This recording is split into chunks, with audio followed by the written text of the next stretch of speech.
अपनी बीवी की मोहब्बत में चूर था। उसके अलावा उसे कुछ भी दिखाई नहीं देता था।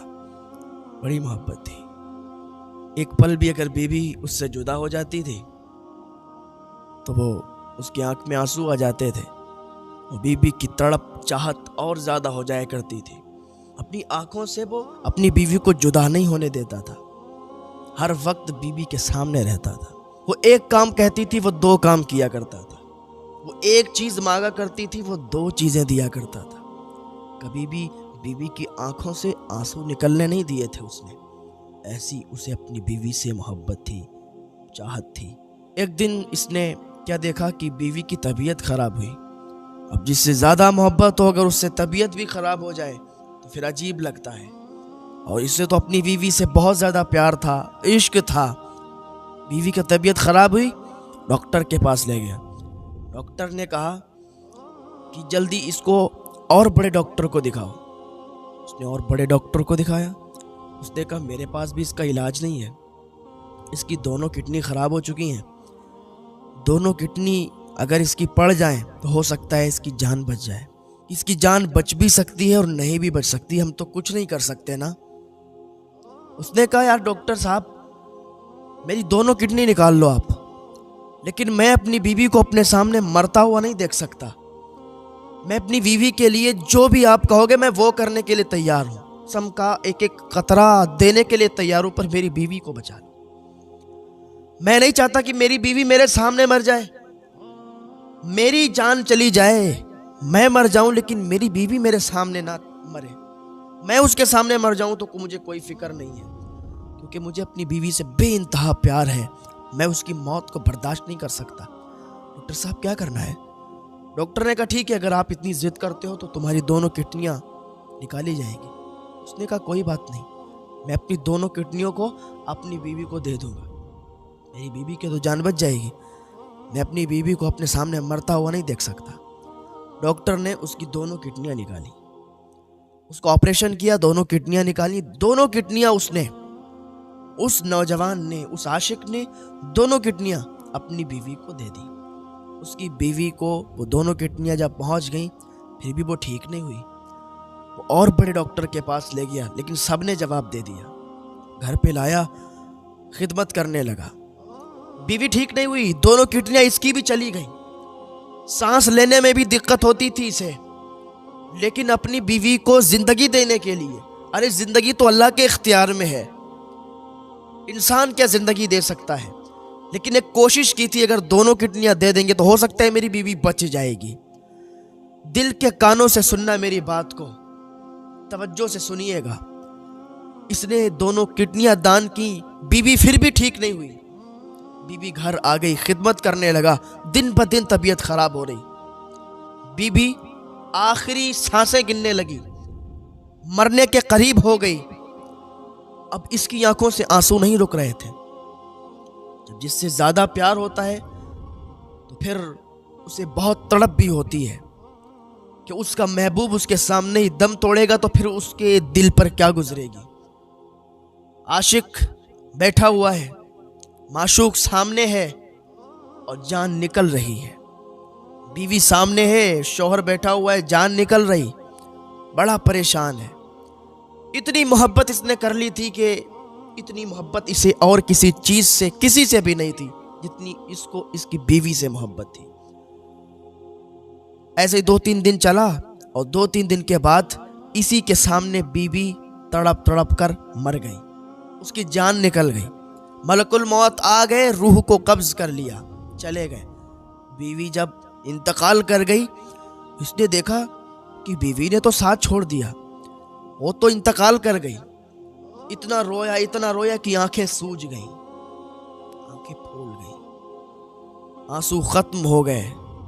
इतना रोया, रोता था बेहोश हो जाता था। इतनी मोहब्बत कर बैठा था, रोता था बेहोश हो जाता था। दोस्त, रिश्तेदार, महल्ले वाले आए, आके चले गए, 4 आंसू बहाए, बहा के चले गए। ये अकेला बैठा हुआ है। अब लोगों ने आना शुरू कर दिया, रिश्तेदार आ रहे हैं, महल्ले वाले आ रहे हैं कि बड़े भाई इसको जल्दी से गुसल दो और जल्दी से कब्रिस्तान ले चलो। मैयत में देरी नहीं है, देर मत करो। वरना गुनाह पड़ेगा। उसने कहा मैयत को कब्रिस्तान? नहीं नहीं नहीं, मैं कब्रिस्तान नहीं ले जा रहा हूँ। मैं अपनी बीवी से बड़ा प्यार करता हूँ, मैं तो इसी के सहन में रहूंगा और इसको अपने ही घर में दफन करूंगा, मैं इसको कब्रिस्तान नहीं भेजूंगा। अब लाश इसकी बीवी की इसके घर में रखी हुई है और इसने काफी ताखीर भी की। बीवी को देख रहा है, रो रहा है, देख रहा है, रो रहा है। कहता है तुमने मुझे बीच रास्ते में छोड़ दिया। मैंने अपनी किडनी इसलिए दी थी कि तुम्हें जिंदगी मिल जाएगी, लेकिन बीच रास्ते में छोड़ के जा रही हो। मैंने अपनी मोहब्बत में कोई कमी नहीं रखी, लेकिन जा रही हो, अल्लाह की मर्जी है, मरना तो सबको है। अपने दिल को सुकून भी पहुंचाता, रोता भी जाता। गुस्ल हुआ, गुस्ल देने के बाद जब दफन करने की नौबत आई, दफन करने की बारी आई, तो कब्रिस्तान नहीं ले गया, वहीं घर के सहन में दफन कर दिया। मालदार बहुत था, महल बना हुआ था, उसी में दफन कर दिया। दफन हो गई बीबी। सब लोग, रिश्तेदार, महल्ले वाले आंसू बहा बहा के उसको हौसला दे के, उसको समझा के, और वहां से सब चले गए, अकेला रह गया। अब ये क्या करता कि हर वक्त अपनी बीवी की कब्र के पास बैठा रहता, हर वक्त उसकी कब्र के पास बैठा रहता, रोज इसी तरीके से करता था। जाड़ों का मौसम था, बहुत तेजी के साथ सर्दी थी, लेकिन फिर भी ये अपनी बीवी की कब्र से चिपट के सोता था, अपनी बीवी की कब्र के पास लेटता था, वहीं सोता था, वहीं खाता था। कहता था मुझे बहुत सुकून मिलता है जब मैं अपनी बीवी की कब्र पर बैठता हूँ कि महबूब की गलियों के कुत्ते से भी लोगों को प्यार हो जाता है, सुना है आपने। तो जो जिससे मोहब्बत की जाती है और फिर जिससे इश्क किया जाता है, मोहब्बत अलग चीज़ है, इश्क अलग चीज़ है। तो जिससे इश्क किया जाता है तो फिर उसकी याद इतनी तड़पाती है कि उसकी याद के बिना फिर जिंदा इंसान नहीं रहता। एक दिन क्या हुआ कि ये जैसे ही रात का समय हुआ और जैसे ही ये बीवी की कब्र के पास गया और इसने बीवी की कब्र पर हाथ रखे, तो जैसे कि गरम तवा हो, लोहे का गरम तवा रखा हुआ हो और उस पर हाथ रख दिए हो। इतनी तेजी के साथ इसकी बीवी की कब्र जल रही थी, बिल्कुल उसमें तपिश थी, इतनी गरम उसकी कब्र हो गई थी। बड़ा ताज्जुब हुआ कि अभी तक तो ऐसा हुआ नहीं और अब इतनी गर्म हो गई। और बाहर की मिट्टी जब उठाता तो बिल्कुल ठंडी, क्योंकि सर्दी का मौसम था। बाहर की मिट्टी ठंडी और कब्र वाली मिट्टी बहुत तेजी के साथ गर्म। अब तो बहुत ज़्यादा परेशान हुआ कि लग रहा है मेरी बीवी, ये कब्र में अजाब दिया जाता है इसको, लग रहा है मेरी बीवी की कब्र में अजाब हो रहा है और जहन्नम वाली खिड़कियां लग रहा है खोल दी गई हैं। बड़ा परेशान हुआ। सुबह हुई, भागता दौड़ता हज़रत ईसा अलैहिस्सलाम के पास गया। ये दौर हज़रत ईसा अलैहिस्सलाम का था। जब हज़रत ईसा अलैहिस्सलाम के पास जा रहा था तो रास्ते में, दूरी पर हज़रत ईसा अलैहिस्सलाम थे, रास्ते में जब थक गया तो सोचा थोड़ा आराम कर लेते हैं, तो एक पेड़ के नीचे, एक दरख्त के नीचे ये बैठ गया। बैठे बैठे जब दरख्त से टेक लगा कर बैठा तो नींद आ गई, और नींद जब आई तो फिर ख्वाब आने लगा। और ख्वाब में क्या देखता है कि जिस दरख्त से ये बैठा हुआ है ना, वही दरख्त इससे कह रहा है, पता क्या कह रहा है? कह रहा है तू मेरी तरह हो जा, मेरी तरह हो जा जैसे मैं चुप रहता हूँ, लोग मुझे पत्थर मारते हैं, मैं उनको फल देता हूँ। उसने कहा मैं तेरी तरह कैसे हो सकता हूँ? लोग तुझे पत्थर मारते, तू उसे फल देता है, लेकिन फिर भी लोग तुझसे फायदा उठाते हैं, तुझे जलाते हैं, तुझे जलाने के काम में लेते हैं, तो फिर तुझे क्या फायदा है इससे? तो दरख्त ने कहा कि लोग मुझसे फायदा इसलिए उठाते हैं, मुझ में एक कमी है कि जिसकी वजह से लोग मुझसे फायदा उठाते हैं, जिसकी वजह से लोग मुझे जलाते हैं। का वो क्या कमी है? क्या कमी जानना चाहता है? तो सुन कि जिधर हवा चलती है मैं उधर हो जाता हूँ, जिधर भी हवा चलती है मेरा रुख उधर हो जाता है, एक तरफ मैं नहीं रहता, मैं सब तरफ होता हूँ। जैसा जिधर मामला हो जाए, जिधर हवा चल जाए मैं उधर ही झुक जाता हूँ। तो पता चला कि जिधर हवा चल जाए उधर झुकना भी बुरा है, जिधर हमारा नफ्स हमें ले जाए तो उधर जाना भी बुरा है। नफ्स पर कंट्रोल करना ये अच्छी बात है। इसने अपने नफ्स पर कंट्रोल कर लिया तो वो अल्लाह का वली बन गया। तो दरख्त की ये बात सुनकर फिर इसकी आंखें खुल गईं। आंखें खुली तो कुछ नहीं, इसे वो याद रही बात कि दरख्त ने कहा था कि तू मेरी तरह बन जा, कि लोग तुझे पत्थर भी मारें तो तू उनको अच्छा बोल। और वो हज़रत ईसा अलैहिस्सलाम के पास पहुंच गया। हज़रत ईसा अलैहिस्सलाम के पास जा ही रहा था, रास्ते में वो आराम करने के लिए बैठा था कि उसकी आंख लग गई। जब आंख खुली तो चला हज़रत ईसा अलैहिस्सलाम के पास गया।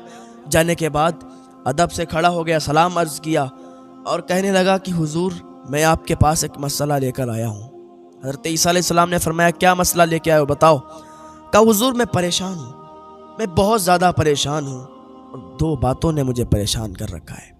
कहा क्या परेशानी है। कहा हुजूर मैं अपनी बीवी से बहुत मोहब्बत करता हूँ, मैं अपनी बीवी से बहुत ही मोहब्बत इश्क करता था, लेकिन मेरी बीवी ने मुझे धोखा दे दिया। मैंने अपनी किडनियां निकाल के अपनी बीवी को दे दी कि मेरी बीवी की ज़िंदगी बच जाएगी, मेरी बीवी की जान बच जाएगी, उसे ज़िंदगी मिल जाएगी। लेकिन नहीं, मैंने दोनों किडनियां दे दी और हर चीज़ उसके लिए कुर्बान करने को मैं तैयार था, लेकिन फिर भी मेरी बीवी मुझे धोखा देकर चली गई कब्र की आगोश में, मर गई, दुनिया से इंतकाल हो गया, चली गई। एक तो ये गम मुझे है और दूसरी बात ये मुझे सता रही है कि अभी जब मैंने उसकी कब्र को छुआ तो बाहर की मिट्टी सर्दी में ठंडी हो गई। इस जाड़े के मौसम में बाहर की मिट्टी ठंडी है बर्फ की तरह, लेकिन मेरी बीवी की कब्र की जो मिट्टी है वो जल रही है, उसकी तपिश बहुत तेज है। हज़रत ईसा अलैहिस्सलाम ने सुना, कहा अच्छा ऐसी बात है। कहा सरकार ऐसी बात है, आप ज़रा बताइए क्या है। तो अल्लाह के नबी हज़रत ईसा अलैहिस्सलाम कहने लगे चल अपने घर ले चल। वो नौजवान, वो आशिक, वो शौहर हज़रत ईसा अलैहिस्सलाम को अपने घर पे लाया। हज़रत ईसा अलैहिस्सलाम जब उस कब्र के पास खड़े हुए, हज़रत ईसा अलैहिस्सलाम मुर्दों को जिंदा कर दिया करते थे। आपने फरमाया उठ जा अल्लाह के हुक्म से। उस कब्र की तरफ इशारा किया तो वो औरत जो उसके अंदर दफन थी उठ के खड़ी हो गई और वो एक लड़के का नाम ले रही थी, एक आदमी का नाम ले रही थी। तो हज़रत ईसा अलैहिस्सलाम ने फरमाया कि सारी बातें छोड़, ये नाम किसका ले रही है। अब ये देखो कि दुनिया की मोहब्बत कैसे धोखा होती है, दुनिया के लोग कैसा धोखा होते हैं।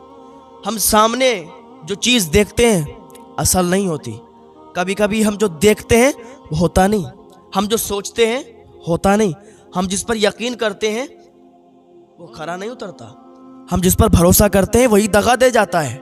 ऐसा होता है कि दुनिया धोखा है। हज़रत ईसा अलैहिस्सलाम ने फरमाया ये किसका नाम ले रही है। इस औरत का शौहर भी खड़ा हुआ है। औरत जिस कब्र में दफन थी वो कब्र फटी हज़रत ईसा अलैहिस्सलाम के हुक्म से। ये औरत जिंदा होके निकली और एक लड़के का नाम लेती हुई निकली। तो जब हज़रत ईसा अलैहिस्सलाम ने पूछा ये नाम किसका ले रही है, तो उसने बताया कि एक लड़का था, उससे मैं प्यार करती थी, बहुत ज़्यादा प्यार करती हूँ, और ऐसा प्यार जैसा ये मेरा शौहर मुझसे प्यार करता था ऐसा ही मैं उस लड़के से प्यार करती थी। मैं अपने शौहर से प्यार नहीं करती थी। शौहर ने इतना सुना तो उसके पैरों से ज़मीन खिसक गई। ये क्या बोल रही है, मैं इससे प्यार करता था, बेहद प्यार करता था, बेहद मोहब्बत मैंने की, लेकिन ये किसी और से। जब इतना उसने सुना ना तो उसके दिल पर छुरी चली, उसका दिल दहला, नीचे से ज़मीन खिसक गई। हज़रत ईसा अलैहिस्सलाम सुन रहे थे। वो बताने लगी कि मैं एक लड़के से प्यार करती थी और बहुत ज़्यादा प्यार करती थी, और कभी कभी छुप छुप के मिला करती थी, और जब वो मिला करती थी उससे तो अपने शौहर की बुराई भी मैं किया करती थी, इसकी कमियां उसको बताया करती थी, उससे मिला करती थी। मोहब्बत हमने उससे बेहद मोहब्बत की थी, वो हमसे मोहब्बत करता था, हम उससे मोहब्बत करते थे। उसके शौहर ने जब इतना सुना तो उसे उस दिन यकीन हो गया कि वाकई लोग कहते हैं यकीन नहीं होता, लोग बताते दुनिया धोखा है, यकीन नहीं होता। एक शादीशुदा औरत गैर महरम से ताल्लुक़ बनाए हुए है।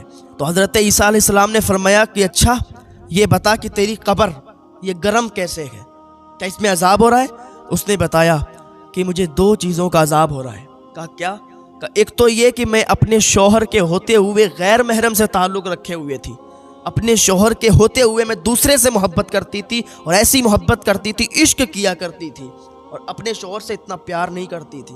और दूसरी ये वजह है जिस पर मुझे अजाब हो रहा है कि मैं अपने शौहर की कमी उसको बताया करती थी कि मेरे शौहर के अंदर ये कमी है, मेरे शौहर के अंदर ये कमी है, फिर हम भी ऐसा करते थे और वो भी हंसा करता था।